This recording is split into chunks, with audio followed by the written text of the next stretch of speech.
Here's the big challenge of life. You can have more than you've got because you can become more than you are.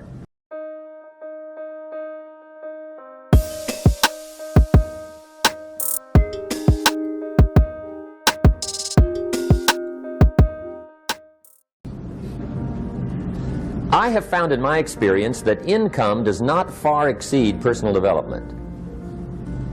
Now, sometimes income takes a lucky jump, but sure enough, unless you grow out where it is, it'll usually come back where you are.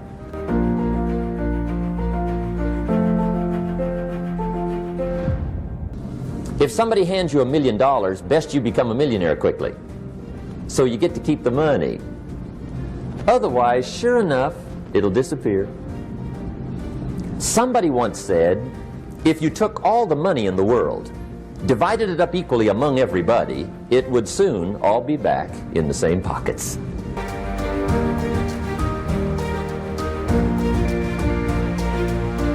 Success is something you attract, not something you pursue. Success is looking for a good place to stay. So instead of going after it, you work on yourself. Personal development.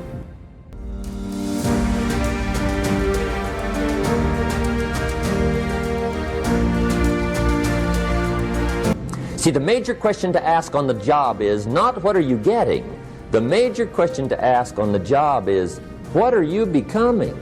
Not what am I getting paid here. The big question is what am I becoming?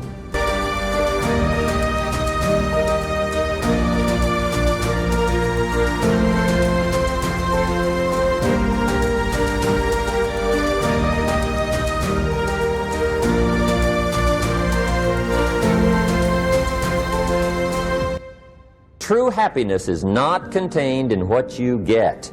Happiness is contained in what you become.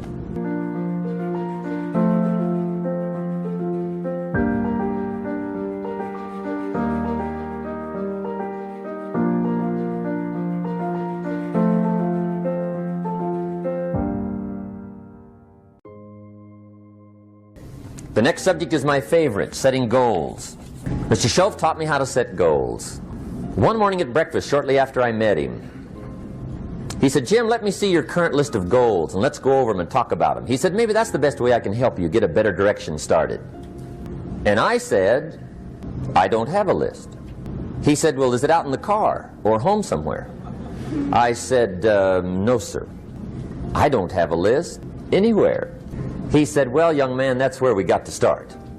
He said, I can tell you right now, if you don't have a list of your goals with you, he said, I can guess your bank balance within a few $100s. That day, I became a willing student how to set goals. And sure enough, learning how to set goals changed my life.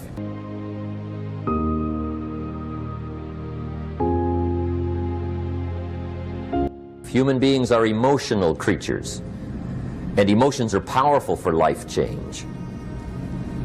Now, of course, emotions are so powerful they can go either way on you. Emotions can either build or destroy. So you really have to employ emotions properly. We call civilization the intelligent management of human emotions. If you can intelligently apply your emotions in the right direction, no telling what can happen. Could turn your life around one day would be sufficient.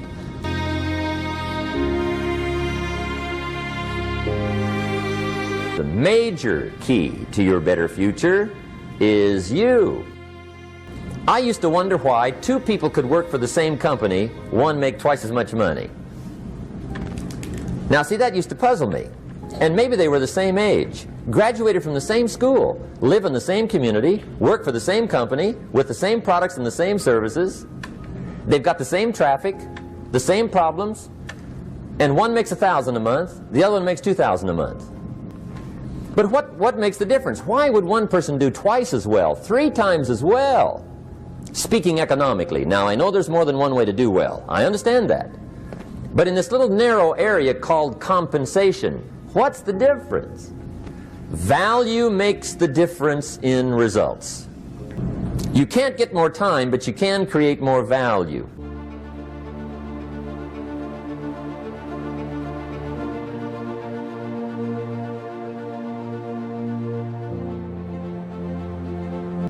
First lesson of economics.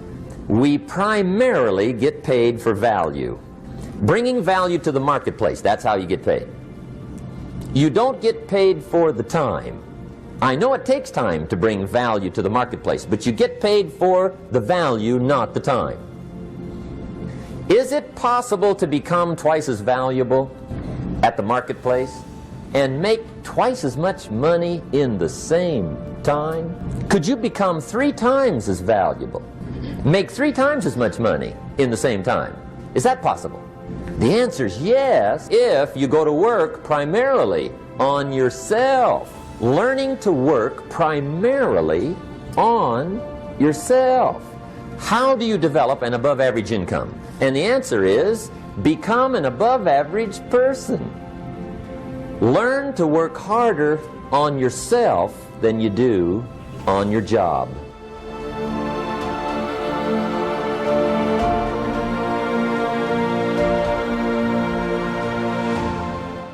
For things to change for you, you've got to change. Otherwise, it isn't going to change. Life and business is like the changing seasons. You cannot change the seasons, but you can change yourself.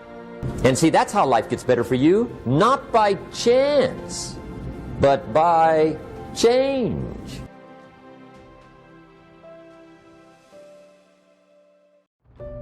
Four major lessons in life to learn. Here they are. Number 1, learn how to handle the winters. They come right after falls. Some are long and some are short and some are hard and some are easy, but they keep coming. You must learn to handle the nights. They come right after days. You must learn to handle difficulty. It comes right after opportunity. You must learn to handle recessions. They always follow progressions. See, it isn't going to change. The lesson you must learn is how to handle it. And there's all kinds of winters, right? The winter when you can't figure it out. The winter when it all goes smash. The winter when it turns belly up.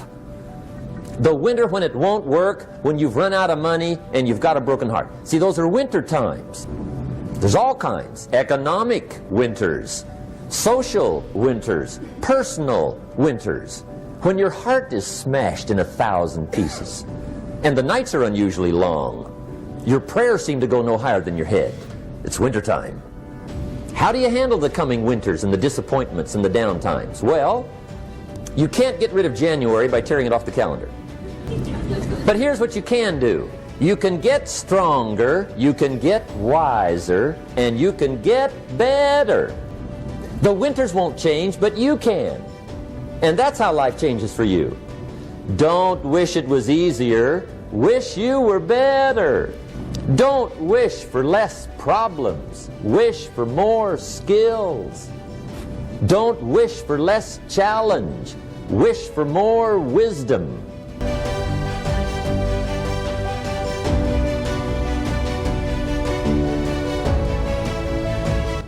Here's lesson 2. Learn how to take advantage of the spring. Spring is called opportunity. See, opportunity always comes. Days follow nights. Isn't that terrific? Opportunity follows difficulty. You must learn to take advantage of the spring. See, just because spring rolls around is no sign you're going to look good come fall. You gotta do something with it. Now here's what else you must do. Take advantage of the springs quickly, because there's only a few. Just a handful of springs have been handed to each of us. They don't come forever. Life is fairly brief. So you got to read every book you can get your hands on what to do with your springs while they're here. And take advantage, they soon run out.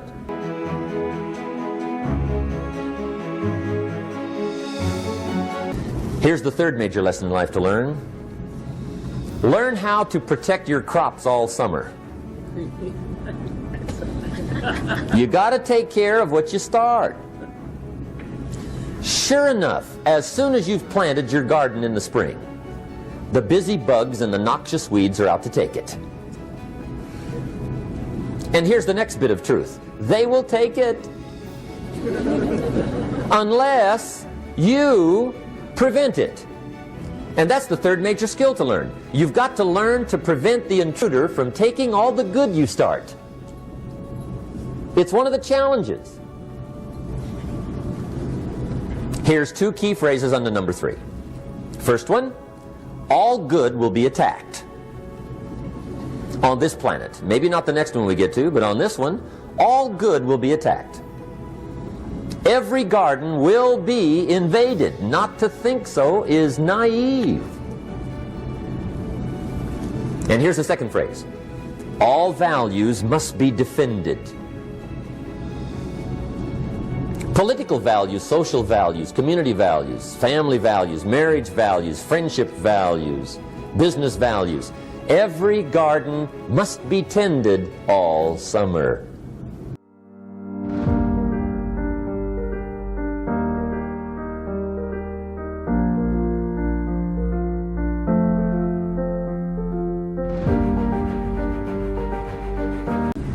Now here's number 4. Fourth major lesson in life to learn. Learn how to reap in the fall without complaint. Take full responsibility for what happens to you. It's one of the highest forms of human maturity, accepting full responsibility. It's the day you know you've passed from childhood to adulthood, the day you accept full responsibility.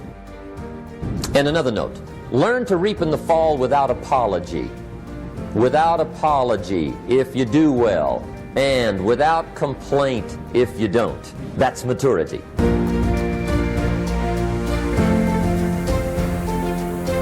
I used to have this funny list called Reasons for Not Looking Good. I used to blame the government. I used to blame taxes. Look what you got left after they take everything. I used to blame the weather. I blamed the traffic. I used to blame my car. I blamed the manufacturers. I used to blame the company. I blamed company policy. I blamed my negative relatives. They were always putting me down. I blamed my cynical neighbors. They're just selfish, looking out for themselves. Won't loan you money? They were on my list. I used to blame the economy. I blamed the community.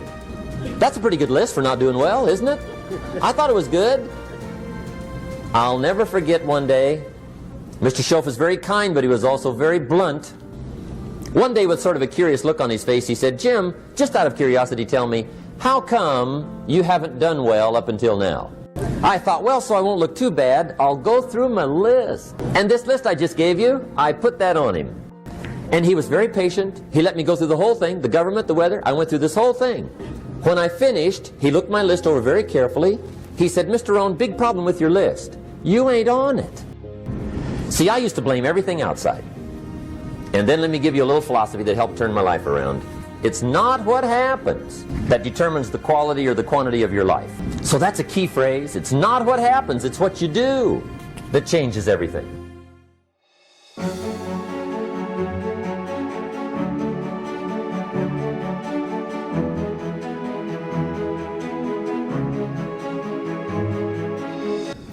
Disappointments are not special gifts reserved for the poor. Everybody has them. The difference is what you do about them. It's not the weather. I used to blame the weather, and I discovered it rains on the rich. So see, that won't help. Two men wake up one morning, there's a rainstorm on. One of them looks out his window, sees the rainstorm, and he says, "Wow, what a storm. With weather like this, they can't expect you to go out and make sales." He stays home. Same morning, the other guy looks out his window, sees the same storm, says, "Wow, what a storm." But he says, "You know what, with weather like this, what a great day to go out and make sales. Most everybody will probably be home."